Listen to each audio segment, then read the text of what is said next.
लक्ष्मण अचरज में पड़ते हैं और दोनों बालकों से उनका परिचय पूछते हैं। लवकुश कहते हैं कि वे यज्ञ का घोड़ा पकड़ने के अपराधी हैं।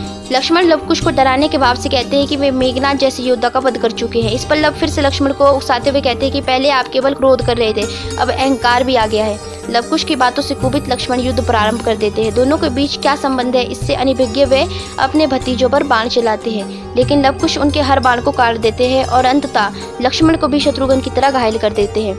लक्ष्मण के घायल होने के समाचार श्री राम को विचलित कर देता है। अब की बार भरत युद्ध के लिए जाने की आज्ञा मांगते हैं। सुग्रीव और हनुमान भी बालकों की असलियत जानने और उनका मिलकर मुकाबला करने के लिए जाते हैं। श्री राम उन्हें अनुमति दे देते हैं।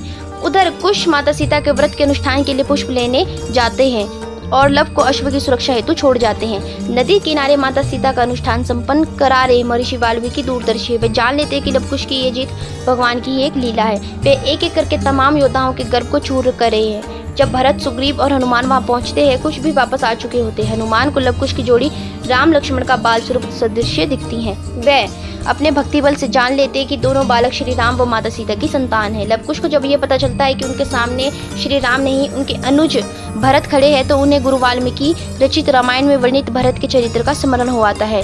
लवकुश भरत की भक्ति को शीश नवाकर प्रणाम करते हैं, किंतु वे अगले ही क्षण भरत को समर भूमि पर खड़ा प्रतिद्वंदी कहकर पुकारते हैं। हनुमान लवकुश से अश्व के साथ अयोध्या चलने को कहते हैं। लवकुश इसे हनुमान की कूटनीतिक चाल समझते हैं। लवकुश उनसे कहते हैं कि उन्होंने राजा राम की चुनौती स्वीकार की है, महाराज अपनी चुनौती वापस ले अथवा स्वयं युद्ध करने आए। हनुमान जान बनकर उनका परिचय पूछते हैं। लव कहता है कि उनके ब्याह की बात नहीं चल रही है कि वे अपना कुल और गोत्र बताए। लव उन्हें युद्ध करने की चुनौती देते हैं। भरत कहते हैं कि रघुकुल कभी पराजित नहीं होता। इस पर कुछ उपहास उड़ाते हुए कहते हैं कि शत्रुघ्न और लक्ष्मण भी तो रघुकुल के हैं, जो पराजित होकर वहीं मूर्छित पड़े हैं। इस पर भरत कुपित होकर युद्ध आरंभ कर देते हैं, किंतु उन्हें लवकुश से कड़ी चुनौती मिलती है। कुश अपने वल्लभ के चारों ओर अभिमंत्रित सुरक्षा चक्र बना देते हैं, जिसे भरत के बाण भेद नहीं पाते। अंततः भरत और सुग्रीव का भी वही हाल होता है जो लक्ष्मण और शत्रुघ्न का हो चुका होता है। लवकुश अपनी शक्ति से हनुमान को बांधकर बंदी बना लेते हैं। दूत ये समाचार श्री राम तक पहुंचाते हैं। श्री राम के लिए ये समाचार अविश्वसनीय है कि भरत, सुग्रीव और हनुमान तीनों एक साथ परास्त हो गए हैं।